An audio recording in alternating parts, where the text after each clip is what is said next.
la vidéo d'aujourd'hui, nous allons nous intéresser au dimensionnement des vérins.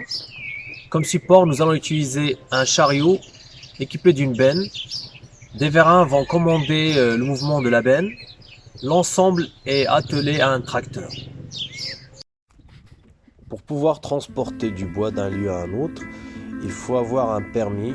Sur ce permis, on trouve la date, le lieu et la quantité à transporter. Ce permis est délivré par le service forestier. Après avoir eu ce permis, nous sommes allés chercher du bois.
Voici le double joint de cardan que nous allons utiliser pour connecter le moteur à la pompe.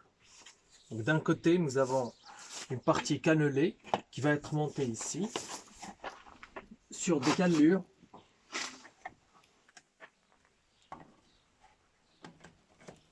Voilà, donc comme vous voyez là, nous avons une vis qu'on va serrer. C'est en tangent. Voilà.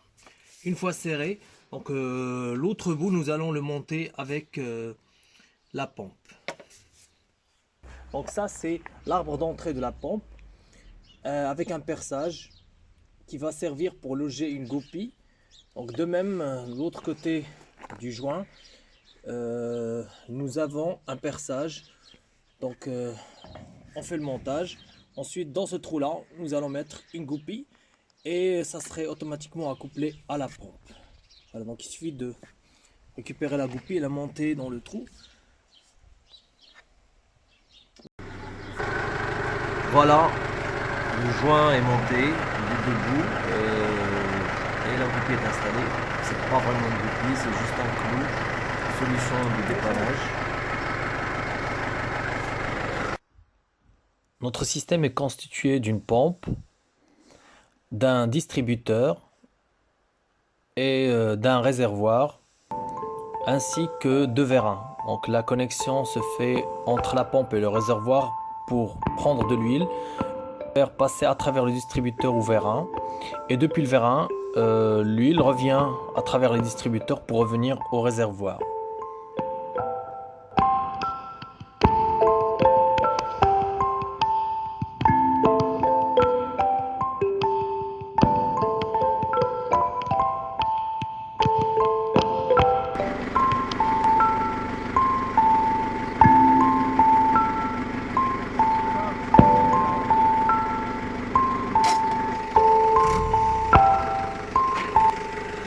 Là, vous voyez que la pompe est alimentée, motorisée, et il est en train d'actionner le distributeur, ce qui permet à l'huile de passer depuis le réservoir, traversant la pompe, pour aboutir au piston, c'est-à-dire au vérin, et les pistons vont sortir. Voilà, et la benne commence à monter, articulée sur le châssis. Elle pivote et donc en décharge.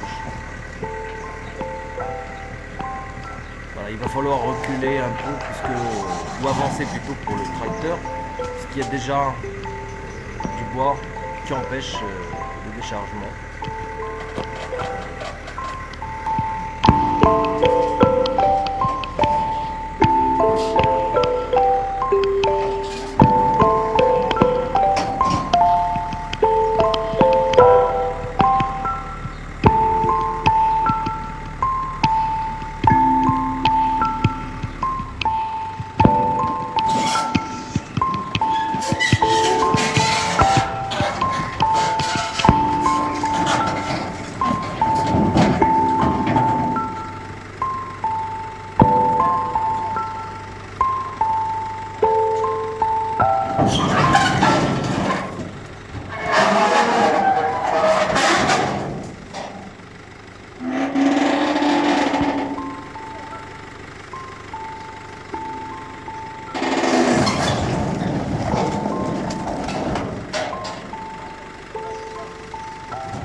Notre système est constitué d'une benne, d'un châssis et de deux vérins. Comme on suppose qu'il y a une symétrie de force et de forme, nous allons considérer qu'il n'y a qu'un seul vérin pour l'étude, et ce vérin développe un effort équivalent aux deux efforts appliqués par les deux vérins sur la benne. Donc le bâti 0, la benne 1, le vérin 2, 3. L'angle θ représente l'orientation de la benne par rapport au bâti. L'angle β représente l'orientation du vérin 2, 3. Et donc le schéma d'analyse représente les actions de la pesanteur sur le corps 1, comme on a négligé les masses du vérin 2, 3. Et entre 2 et 3, il y a une pression, l'action hydraulique. Le conseil de la colle est disponible sur le site de l'APSIM. Article numéro 181, colle PFD, chariot à benne. Vous la trouverez dans la rubrique DS MP PSI.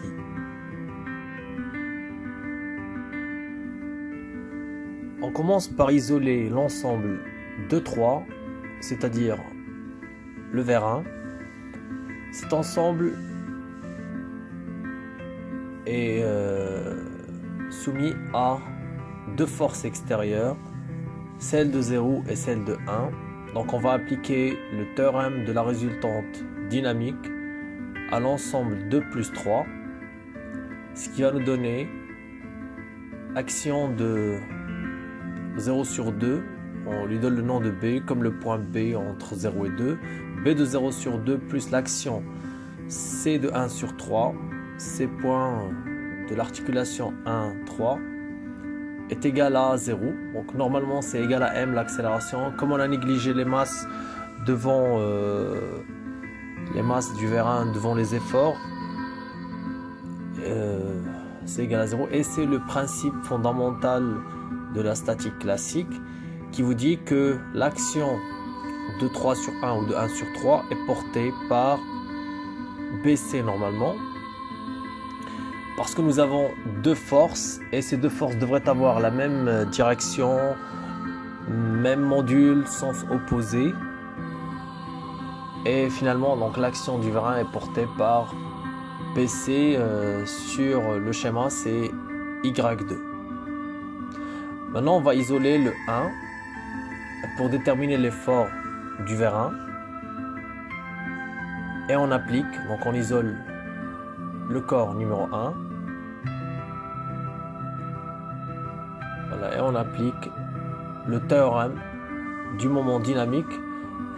Justement, pour expliquer pourquoi on applique le théorème du moment dynamique, il faut faire appel au torseur de la liaison entre 0 et 1. Comme on cherche une équation de mouvement, on devrait se débarrasser des inconnus de la liaison 0,1. Et le moyen pour se débarrasser des inconnus de cette liaison, c'est de projeter le théorème des moments sur Z0. Donc, on applique le TMD au point de la liaison pivot, c'est-à-dire A, en projection sur la direction de cette liaison, c'est-à-dire Z0. Voilà. Donc ça s'écrit delta au point A de 1 par rapport à 0 scalaire Z0 égale au moment au point A, donc de 1 bar sur 1 au point A en projection sur Z0. Les moments de l'extérieur de 1 sur 1, nous avons 3 moments extérieurs. Les 3 moments, c'est celui de 0, celui de 3 et celui de la pesanteur. Donc le moment au point A de 0 sur 1, scalaire Z0, au point A, plus le moment alors, au point A toujours de 3 sur 1, scalaire Z0, plus le dernier moment, celui de l'action de la pesanteur sur 1, scalaire Z0, au point A. Normalement,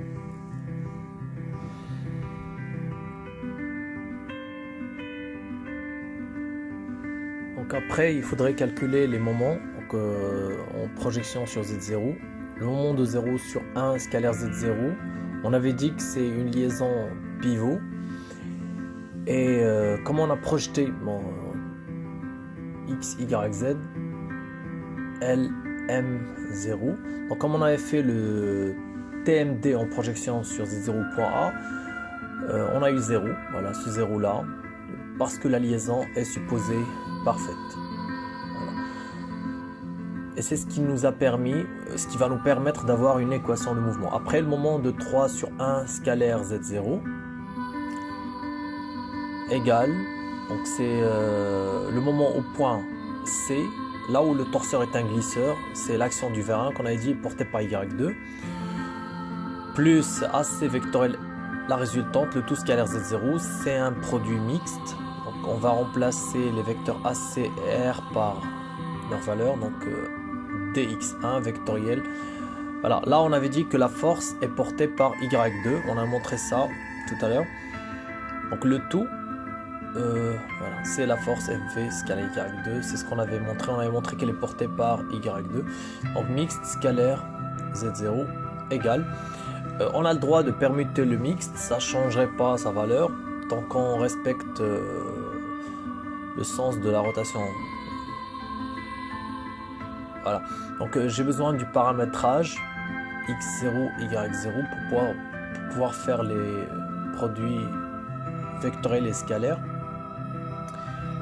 Donc je peux mettre les deux angles θ et β dans la même figure plane, vu qu'ils ont été réalisés par rotation autour de Z0, tous les deux, ils ont été faits par rapport à Z0. Et l'angle θ, c'est réalisé entre x0 et x1, tandis que l'angle β, c'est entre x0, voilà, β entre x0 et x2, et θ entre x0 et x1. x1 vectoriel y2 scalaire z0, je peux aussi faire, donc je fais sortir dfv et je peux mettre, comme j'ai z0 qui est aussi égal à z1 égal à z2, je peux faire une permutation et mettre le z0 qui est aussi z1 vectoriel x1, le tout scalaire, et je vire y2 à l'extérieur. Voilà. Mais je peux le faire directement aussi, c'est juste un moyen pour rendre les choses plus simples. Alors Z1, X1 c'est une base, donc c'est Y1, scalaire Y2, et l'angle entre Y1 et Y2 c'est l'angle θ, voilà, donc Y1, Y2 on peut trouver ça, c'est la différence θ moins β. Voilà. Donc le produit scalaire de Y1, Y2 c'est le cosinus de θ moins β. Donc après le dernier moment qui nous manque, c'est le moment de l'action de la pesanteur. Voilà, donc le moment de la pesanteur au point A serait calculé en passant par le point G, là où la pesanteur donne un torseur glisseur, donc scalaire Z0 égale. Donc je passe par le point G, ce qui veut dire que le moment G est nul, et donc c'est AG vectoriel, la résultante mg, c'est-à-dire le poids, le tout scalaire z0. Même chose, on va remplacer ag par sa valeur lx1 moins ou plus cy1 vectoriel. La verticale c'est y0, donc GY0 moins MGY0, le tout scalaire Z0. Produit qu'on peut faire aussi directement, comme on peut permuter, vu que Z0 peut prendre l'indice 1, donc je fais sortir le MG, et donc je permute, je vais avoir Z1, permutation qui va me donner le Z1 vectoriel LX1 plus CY1, le tout scalaire Y0. Voilà, donc je mets l'indice Z1, et comme j'ai dit tout à l'heure, on peut le faire directement aussi. C'est juste pour rendre les choses plus simples quand on fait cette permutation, on peut s'en passer. Voilà, Y0. Comme ils ont les mêmes indices, donc ça ne donnerait ni cos ni sin. Donc Z1, X1, c'est Y1. Donc ça me donne L, Y1. Et Z1, Y1, c'est moins X1, donc moins C, X1. Moins C, X1, le tout scalaire Y0 égale, bon, Y1 scalaire Y0, L cosinus de l'angle θ, entre Y1 et Y0 il y a un angle θ. Après la projection de X1 sur Y0 c'est sinus de θ, donc c'est moins sin θ. Donc on passe au moment dynamique, au point A de 1 par rapport à 0 scalaire Z0. Nous avons deux possibilités de calcul, soit passer par le point G, c'est delta en G de 1 par rapport à 0. C'est préférable de passer par G des fois, quand la matrice d'inertie du corps est donnée au point G. Et on peut aussi faire le calcul directement à travers le point où vous êtes obligé de faire, c'est-à-dire le A. Scalaire Z0, voilà, vecteur. Et je commence par le moment dynamique au point G de 1 par rapport à 0 scalaire Z0. Donc je le calcule d'abord. C'est la dérivée du moment cinétique au point G. On sait qu'en G, le moment dynamique, c'est la dérivée du moment cinétique directement. Et comme Z0 appartient à R0, on peut le mettre à l'intérieur de la dérivée. Et sigma au point G, c'est la matrice d'inertie fois oméga. Donc c'est d sur dt. Et entre parenthèses, je vais avoir la matrice d'inertie au point G du solide 1 fois oméga de 1 par rapport à 0, le tout fois z0. Voilà. Et après, on va remplacer la matrice d'inertie.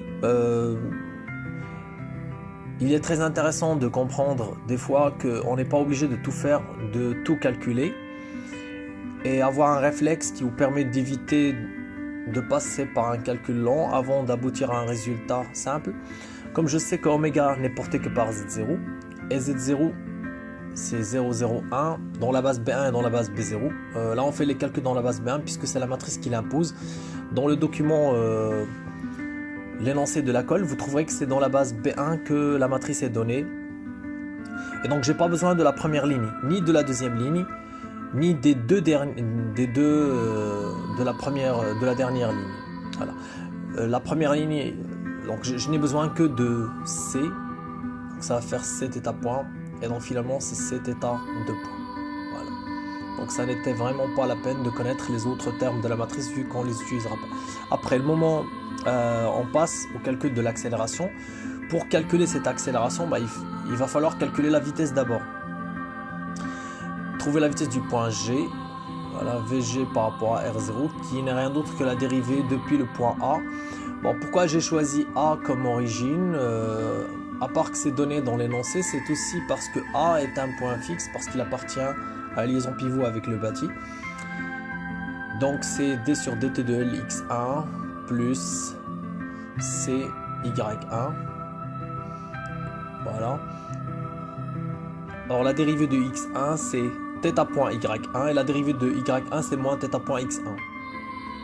Donc ça serait très simple de faire le calcul de la vitesse et par la suite de l'accélération. Donc l'accélération au point G par rapport à R0 égale à la dérivée de la vitesse, c'est-à-dire la dérivée de L θ point y1 moins c θ point x1. Voilà.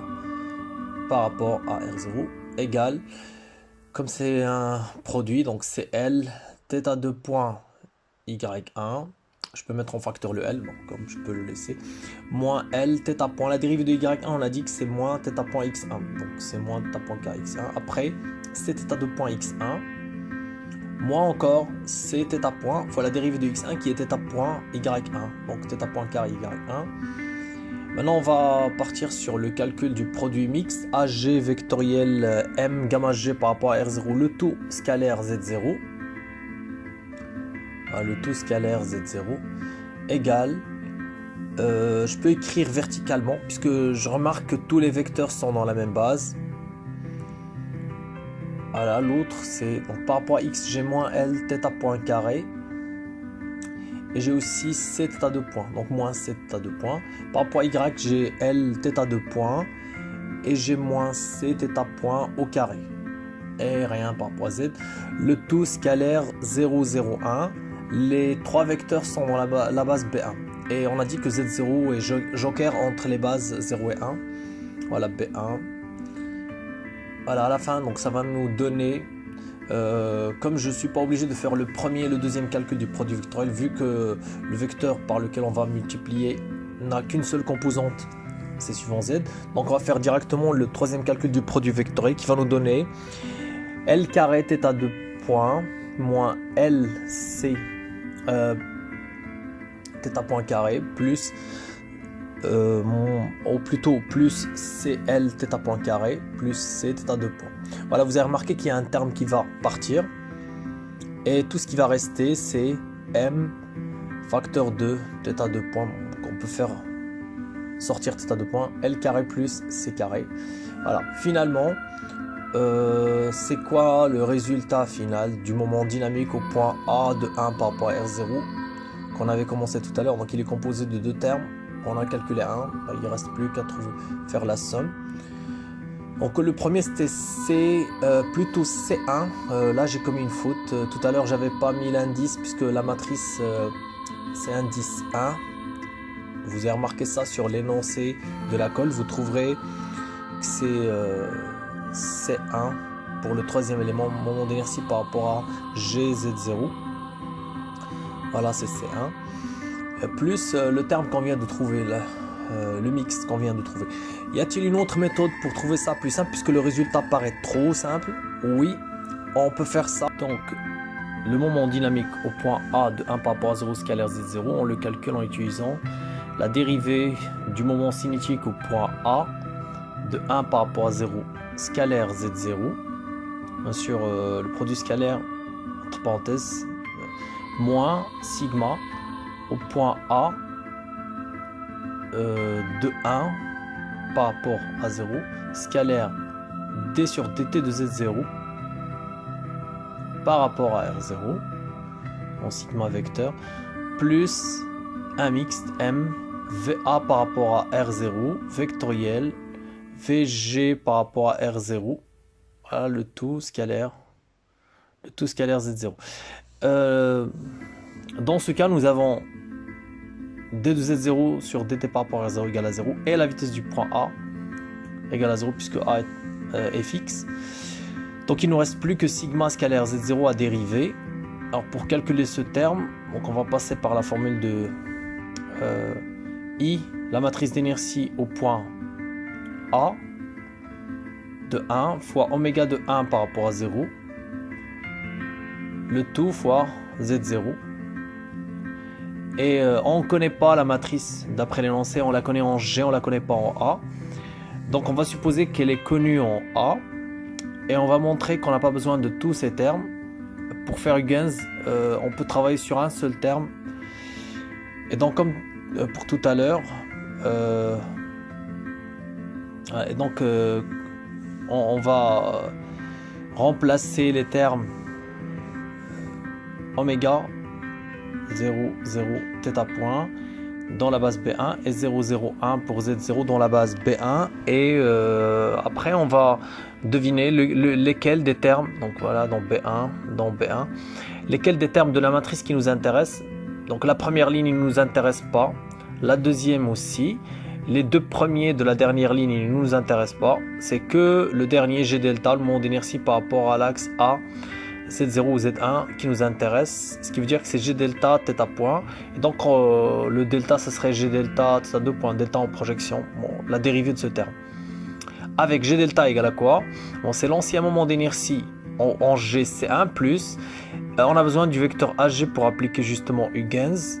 On sait qu'il est égal à LC0 dans la base B1, la même base que la matrice, et donc ce qu'on va ajouter à C1 c'est M facteur 2. Les deux termes L et C on va les utiliser, donc une somme au carré de quoi? Des deux termes du premier et du deuxième puisqu'on cherche le troisième terme de la matrice. Donc si vous cherchez le premier par exemple, vous allez prendre les deux derniers. Là on cherche le dernier, donc on va prendre les deux premiers, ce qui veut dire C et L, voilà, au carré. Et donc si on remplace G delta par sa valeur, on va retrouver le même résultat que tout à l'heure. Donc delta au point A de 1 par rapport à 0, scalaire Z0 égale à θ2 point, puisqu'on va dériver G delta θ point, donc ça serait θ2 point fois G delta. Et G delta, c'est ce qu'on a trouvé, C1 plus M facteur 2, C au carré plus L au carré. Voilà, on ferme la parenthèse. Voilà. Donc une fois on a trouvé ce moment dynamique, on peut passer, appliquer le TMD, donc le moment dynamique égale au moment statique.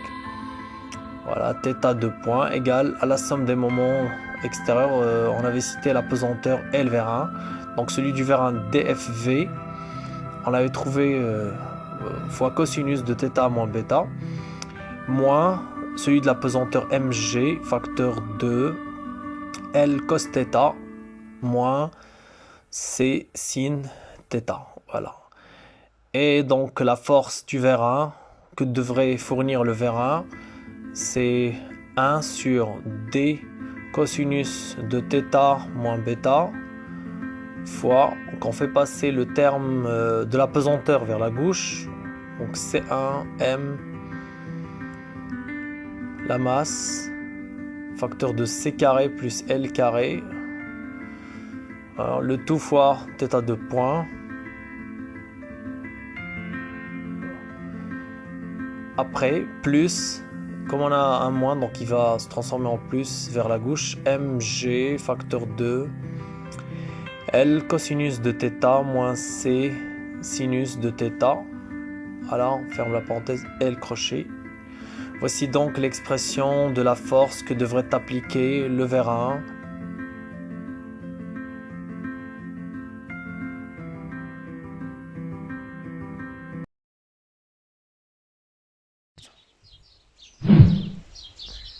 Voilà, c'est la fin de la vidéo d'aujourd'hui.